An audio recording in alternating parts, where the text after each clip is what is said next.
14h30 sur la pendule de Gabo FM, c'est l'heure du journal. Pour une autonomisation financière, les femmes de Sédhiou reçoivent le soutien de l'honorable député Nadia Anko Sané. Celle-ci a financé un renforcement de capacité pour leur permettre de développer leurs activités génératrices de revenus. Les détails dans cette édition. Ramadan et solidarité à Kolda, elles sont nombreuses les familles qui ont reçu leur appui, qui ont reçu un appui en sucre et en date. Le bienfaiteur n'est personne d'autre que le directeur de l'Office national de formation professionnelle, Sanoussi Diakhité, que nous entendrons dans cette édition avec notre reporter à Kolda, Younous Baro. Le dialogue national, un impératif pour le pays, c'est la conviction du khalife général de Saré Mamadi. L'homme religieux doublé de la casquette d'acteur politique plaide pour un dialogue qui implique toutes les forces vives de la nation. Nous entendrons dans cette édition. Ibou Diallo, un nom bien connu à Sédhiou dont l'histoire reste cependant méconnue du grand public.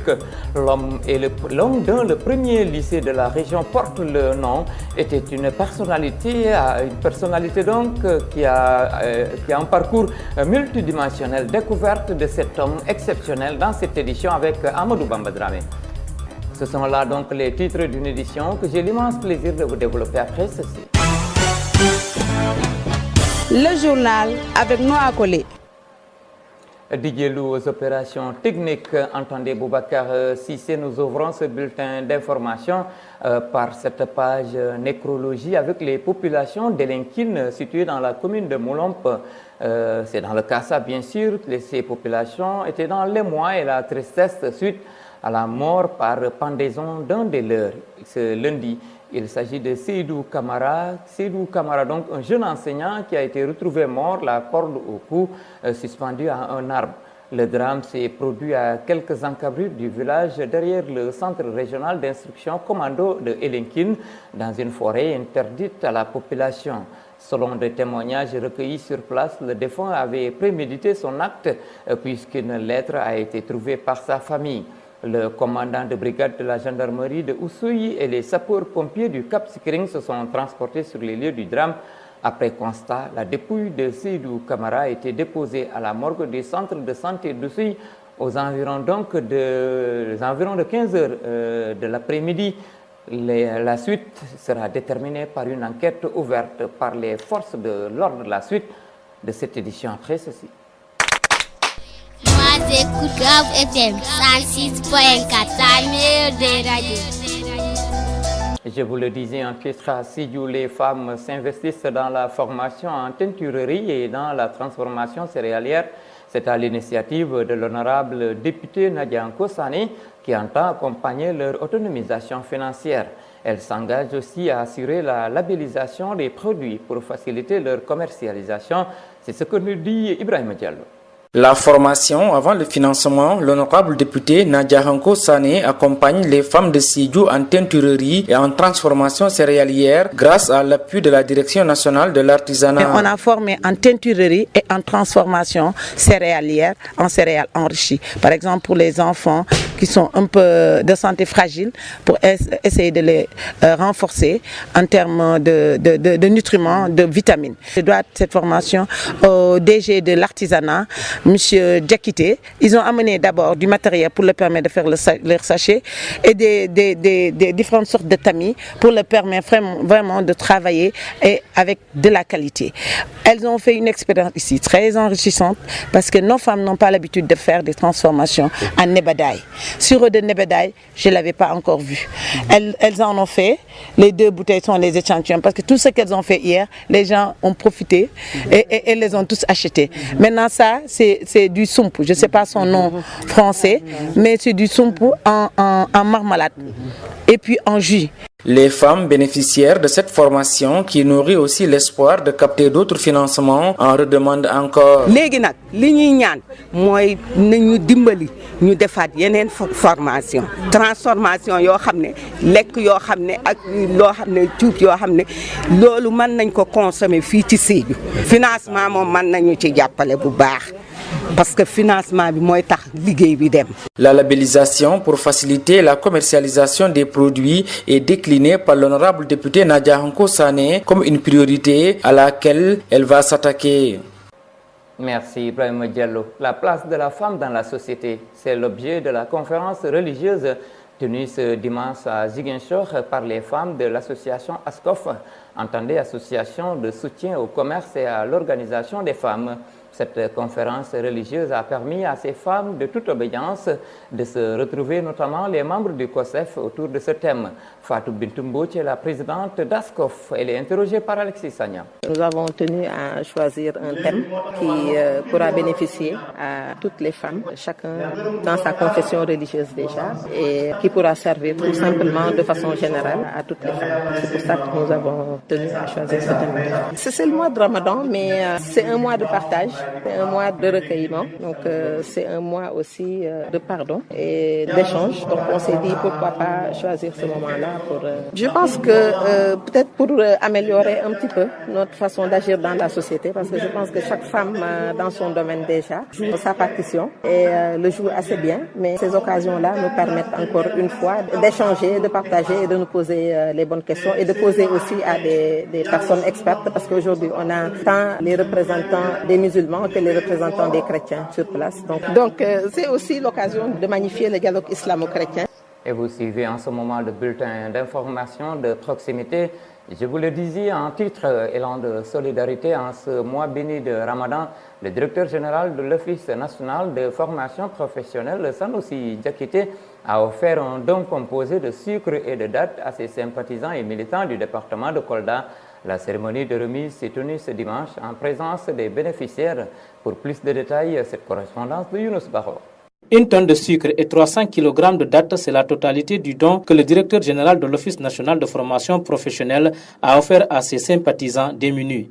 Sanoussi Diakité a souligné dans ses propos que par ce don, il entend témoigner sa solidarité à ses militants en ce mois béni de Ramadan. On est au mois de Ramadan, un mois de piété, de pénitence, de soumission à Allah. On doit développer l'esprit de solidarité. Et les militantes et les militants de l'APR, les responsables qui sont dans la commune et dans le département, sont des gens avec lesquels on développe des relations de travail, des relations de confiance. Quand il y a le mois de Ramadan, c'est normal manifester notre solidarité à l'endroit des militants. Donc Dieu merci, cette année aussi, Dieu nous a donné la capacité de le faire. Et on prie que cette capacité-là ne puisse jamais s'atteindre et que ça aille toujours en grandissant. Un élan de solidarité bien apprécié par les bénéficiaires qui n'ont pas manqué de formuler des prières à l'endroit du donateur. C'est Madame Diawane Aminata Fall, présidente de l'association Kalama Essor des femmes de Kolda. Dieu merci. Cette année, on a 1 tonne de sucre et quelques cartons de tendres. Bon, c'est beaucoup, c'est pas beaucoup, mais ça va nous aider. Donc vraiment, Sanoussi Diakité, nous le disons, merci beaucoup et que Dieu lui donne la santé, la paix et l'ambiance de nous faire plus que ça. Signalons que la cérémonie de remise de ce don tenue dimanche dans le domicile du DG de l'ONFP 6 au quartier Saremoussa s'est déroulée dans la plus grande sobriété. Kolda, Younous Baro. Merci Younous Baro, mais nous restons dans le Fouladou avec le comité départemental de protection de l'enfance CDPE qui a organisé le week-end dernier à Linkiring un séminaire de renforcement de capacité des membres de 8 comités villageois de la zone de Linkiring. Il s'agissait au cours d'une session d'imprégner ces derniers sur les droits des enfants et les besoins de l'enfant. Je vous propose d'écouter Amadou Diaye-Sow, le secrétaire général départemental de la radio, au micro de Babacar Diouf. Bon, l'objet de notre visite aujourd'hui à Linkiring, c'est de former 8 comités villageois de protection des enfants que nous avons déjà installés. Il s'agit de Linkiring, de Kalifour, de Tongia, de Islam, de Dembanyama, de Sariwura, de Medina Pakan et de Missira Samba. L'objet, c'était d'abord de définir qui est l'enfant. Ensuite, de sortir les particularités, les besoins fondamentaux de l'enfant et de faire le parallélisme entre les besoins fondamentaux et les droits de l'enfant. Et ce sont eux-mêmes qui ont sorti les besoins fondamentaux qui ne peuvent pas manquer à un enfant. Quand ils les ont sortis, nous avons fait un petit exercice, c'est-à-dire de traduire ça en français. Et spontanément, les droits fondamentaux sont sortis. le droit à l'éducation, le droit d'aller à l'école, le droit à une alimentation, le droit à la protection. Ils ont sorti tous les droits fondamentaux, d'abord dans leur langue nationale, avant qu'on ne les traduise en français.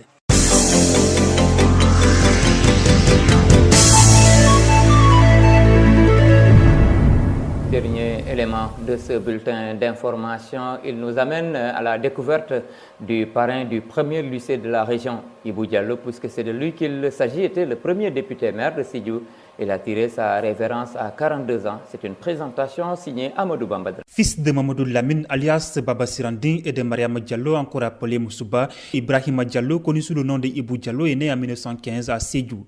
Après ses brillantes études à l'école normale William Ponty, d'où les sorties majeures de sa promotion, Ibou Diallo devient instituteur. Il a d'abord servi dans le Boulouf à Béchir et à Tchobon en 1933. En 1935, il retrouve Sédhiou, sa terre natale, pour être directeur de l'école Plateau jusqu'en 1952. L'homme politique et l'ami de Senghor a représenté son Sénégal au Sénat français au Palais Bourdon en 1945. Le petit-fils de Samba Essata Diallo est devenu en 1952 le premier président de l'Assemblée de la Casamance, puis premier député maire de Sédhiou. En 1961, Ibou Diallo est nommé ministre délégué auprès du président de la République, ensuite ministre de la Santé et des Affaires sociales, jusqu'en 1962, date de l'arrestation de son ami et compagnon politique Mamadou Dia pour tentative de coup d'État. Il sera alors remplacé par Dembo Koli, lui également un fils du terroir au ministère de la Santé et des Affaires sociales. Cette nomination de Dembo Koli va créer un sentiment de fierté et de mécontentement dans les différentes tendances politiques à l'époque au sein de l'Union progressiste sénégalaise UPS de Sédhiou. En outre, les conséquences de cette crise politique de décembre 1962 ne s'arrêtent pas là. Elles vont également affecter le parti du premier président de la République à Sédhiou en conduisant Dembo Koli à la tête de la coordination du parti dans la dite localité. En 1963, Ibou Diallo, le lion du Pakao sénégalais, retourne dans l'enseignement jusqu'en 1967, date à laquelle il se lance à nouveau dans l'arène politique. Ce premier député maire est le premier à goudronner la cravate de la commune de Sédhiou et à y implanter un groupe électrogène. Mais c'est en 1971 que ce premier député maire va rendre l'âme à Dakar et sera enterré le lendemain à Sédhiou dans son domicile. Ibou Diallo, premier député maire de la commune de Sédhiou, premier président de l'Assemblée de la Casamance, ministre de la Santé et des Affaires sociales, premier coordinateur de l'UPS à Sédhiou, est enterré pour certains avec son histoire et la nouvelle génération se demande toujours qui est cet homme emblématique. Bien, qui est cet homme emblématique. J'espère que cette nouvelle génération, Amadou Bamba, a tiré quelques leçons de cet homme qui a servi le pays, mais qui a également servi sa ville natale. Sédhiou, c'est tout pour ce bulletin d'information. Le rappel des titres. Pour leur autonomisation financière, les femmes de Sédhiou reçoivent le soutien de l'honorable député Nadianko Sané. Celle-ci a financé un renforcement de capacité pour leur permettre de développer leurs activités génératrices de revenus. Les détails nous ont été livrés par Ibrahima Diallo. Ramadan et solidarité à Kolda, ils sont nombreuses les familles qui ont reçu un appui en sucre et en date. Le bienfaiteur, le directeur de l'Office national de formation professionnelle, Sanoussi Dakhité, que nous avons entendu dans cette édition avec la correspondance de notre ami du côté de Kolda, Younous Baro. Le dialogue national, un impératif pour le pays, c'est la conviction du khalife général de Saré Mamadi. L'homme religieux doublé de la casquette d'acteur politique plaide pour un dialogue qui implique toutes les forces vives de la nation. Vous l'avez entendu, Leib Aïdara dans cette édition. Ibou Diallo, un homme bien connu à Sédhiou, mais dont l'histoire reste méconnue du grand public. L'homme dont le premier lycée de la région porte le nom était une personnalité à parcours multidimensionnel. Une découverte qui nous a été faite par Amadou Bamba Dramé. Cette édition est terminée devant ce micro. Nous accolis à la réalisation Amadou Bamba Dramé, aux opérations techniques Boubacar Sissé. Merci de nous avoir suivis. Rendez-vous demain même heure, même fréquence. Au revoir.